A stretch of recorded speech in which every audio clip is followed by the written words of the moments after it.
So, nandito kami ngayon sa China and kung meron kaming bagay na pinaka na-amaze kami, yun ay ang Alipay nila. So, very convenient kasi guys. Kunwari, gusto nyo mag-order ng coffee, tapos wala kayong cash, lahat yun through app na. Ngayon, meron din pala kaming cashless challenge. So, wala kaming cash dito sa China guys. And try namin mag-survive nang gamit lang yung Alipay. Malalaman mo rin kung ano yung branch na malapit sa'yo. So, for example, andito kami sa Luckin Coffee, isang sikat nila na coffee chain dito. And magta-try tayo mag-order gamit ang Alipay. So, yan, punta kayo sa Alipay. Search natin itong coffee shop na Luckin Coffee. Pwede naman pumasok na rin kayo sa loob kasi nandun na rin QR nila. Pero dito makikita ninyo yung nearest branch. Translate nyo lang kasi Chinese siya. So, yan, Luckin Coffee. Yan. Yun yung pag-order. Parang through pick-up yun. Pa select store. So, ito yung nearest store sa akin. Ocean Commercial. Ito yung nasa harap natin ngayon. May mga discount. Ito yung gusto kong orderin. Raw coconut latte. Masarap to guys. Sa kanya daw guys ay oatmeal latte. Ang ginagawa ko lang default yan. Yan. Add to cart na yun. Raw coconut latte. Pili rin ako ng banana cake. So, pagka-check out niyan guys, discounted yan. Kaya may mga deals din sila ngayon pag mga first timer ganyan. Tapos may free sticker pa ako ng Zootopia. 11.04 pa lang. 11.11 pwede nang pick upin. Take out tayo. Total is 29.8 so nasa 200 plus lang yan. Wala pang 250 pesos to pay.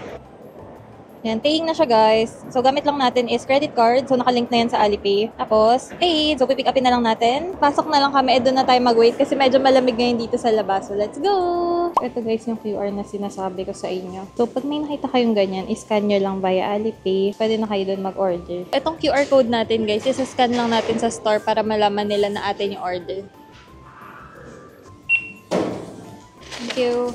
So, kompleto naman ang ating drink. Success! O, diba? Sobrang dali lang, guys. So, kung malayo pa kayo, pero gusto nyo pag-uwi nyo, pipick upin nyo na lang coffee or naglalakad na kayo and malapit na kayo sa store. At least ready na, diba? So, yun lang. Kung mayroon kayong future trip dito sa China, save this video and follow me for more travel tips like this. Sa Alipay app na nga rin kami nag-book ng Didi or yung parang Grab or Uber nila dito. Sa Metro naman, di mo na kailangan bumili ng card. Mag-generate ka lang ng QR code dito sa app. Tapos, iscan mo na lang dito sa terminal nila. May QR code nga rin yan na pang bus, so phone mo na lang talagang kailangan mo for transportation dito. Gumagana nga rin yung tap to pay option via Alipay. Tapos, ito na rin yung pinambabayad namin sa mga convenience stores. And kahit nga yung mga nasa tabing daan lang, via Alipay din yung bayad.